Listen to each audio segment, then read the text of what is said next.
Hi weavers, ఇవాళ మనము oil లేకుండా నెయ్యి లేకుండా వెజ్ బిర్యానీ చేసేసుకుందాం. చాలా ఈజీగా అనమాట, చాలా తక్కువ టైంలో అయిపోతుంది. సో నేను స్టవ్ ఆన్ చేసుకున్నాను.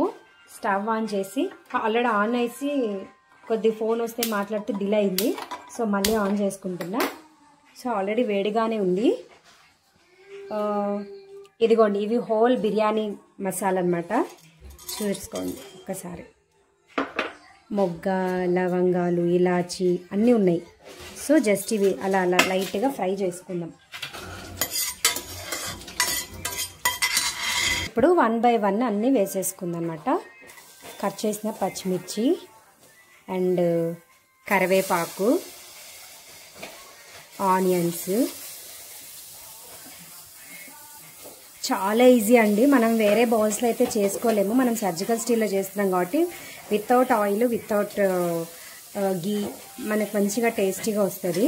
ప్రోటీన్స్ కూడా వేస్ట్ అవ్వవు అన్నమాట. వెజిటేబుల్స్ వేస్తున్నాం ఎందుకంటే మనకి విజిల్ పెట్టి కుక్కర్లో చేస్తే కూడా విజిల్ రూపంలో ఆవిరిపోతుంది. బట్ ఇందులో అట్లా పోదు.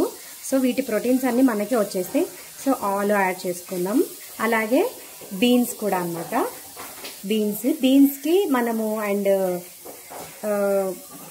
పచ్చిమిర్చి డిఫరెన్స్ కోసం పచ్చిమిర్చి సన్నగా పొడుగా, ఇవేమో చిన్న చిన్నగా కట్ చేశాను అనమాట.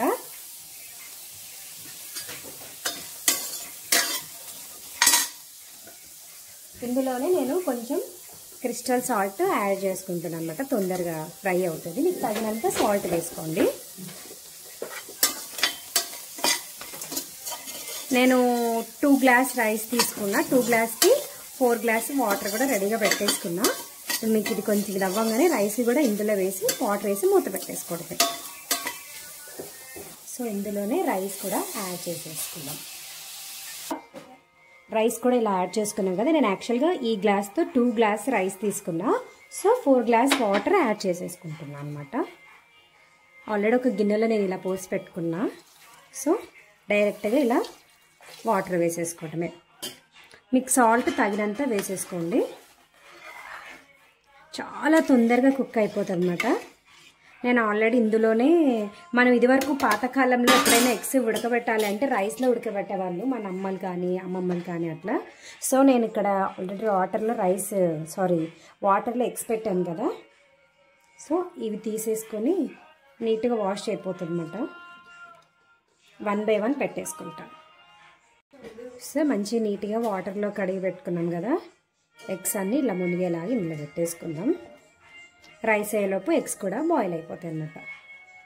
సో ఇప్పుడు మూత పెట్టేసుకోవడమే. మనకి ఇక్కడ చూస్తున్నారు కదా, ఎల్లో కలర్ నిడిల్ ఉంది. అదొక 100కి రాగానే ఆఫ్ చేసుకుందాం. ఓకేనా?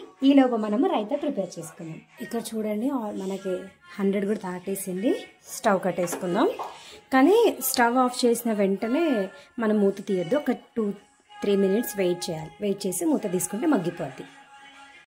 మనము చూసారా, చాలా బాగా అయింది. ఇందులో ఉన్న ఎగ్స్ మనం తీసేసుకుందాం.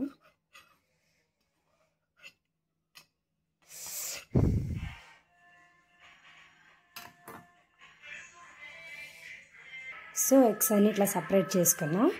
చూస్తున్నారు కదా, యాక్చువల్గా వెజ్ బిర్యానీలో వాటర్ ఎక్కువైనా ఏదైనా అయితే మనకి ఎక్కువ కుక్ అయితే చిరిగిపోద్ది.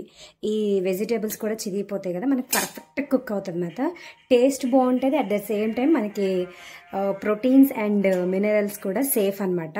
చాలా మంచిది. ఇలా ట్రై చేయండి. ఈ సర్జికల్ బౌల్స్ వల్ల చాలా హెల్త్ బెనిఫిట్స్ ఉన్నాయన్నమాట. సో ఇప్పుడు నేను రైతాతో తినడానికి రెడీ. సో ఫైనల్లీ మన colourful veg biryani and raita ready. చూసిన లైటింగ్ పెంచితే ఇలా అవుతుందన్నమాట. వావ్, టట్టడాన్. బిర్యానీ అయ్యిందన్న తొందరలో మీకు ఎగ్స్ చూపించడం మర్చిపోయానండి. ఎగ్స్ కూడా చాలా పర్ఫెక్ట్గా కుక్ అయ్యాయి. మీకు తీసి చూపిస్తాను కూడా. నేను యాక్చువల్గా 1 హ్యాండ్తో వీడియో తీస్తూ 1 హ్యాండ్తో పని చేస్తున్నాను కాబట్టి కొంచెం ఇబ్బందిగా ఉంది. చూడండి, పర్ఫెక్ట్గా అయితే మనకు కుక్ అయింది. చూస్తున్నారు కదా, చూసారా? అలా చూడండి, పీల్ ఆఫ్ చేసిన తర్వాత ఇలా పర్ఫెక్ట్గా కుక్ అయింది. నైఫ్తో ఇలా కట్ చేసి చూపిస్తా. వావ్, చూసారా? మీకు వీటిని ఉప్పు కారం వేసుకొనైనా తినొచ్చు, లేదంటే డైరెక్ట్గా అలా అయినా తినొచ్చు అనమాట.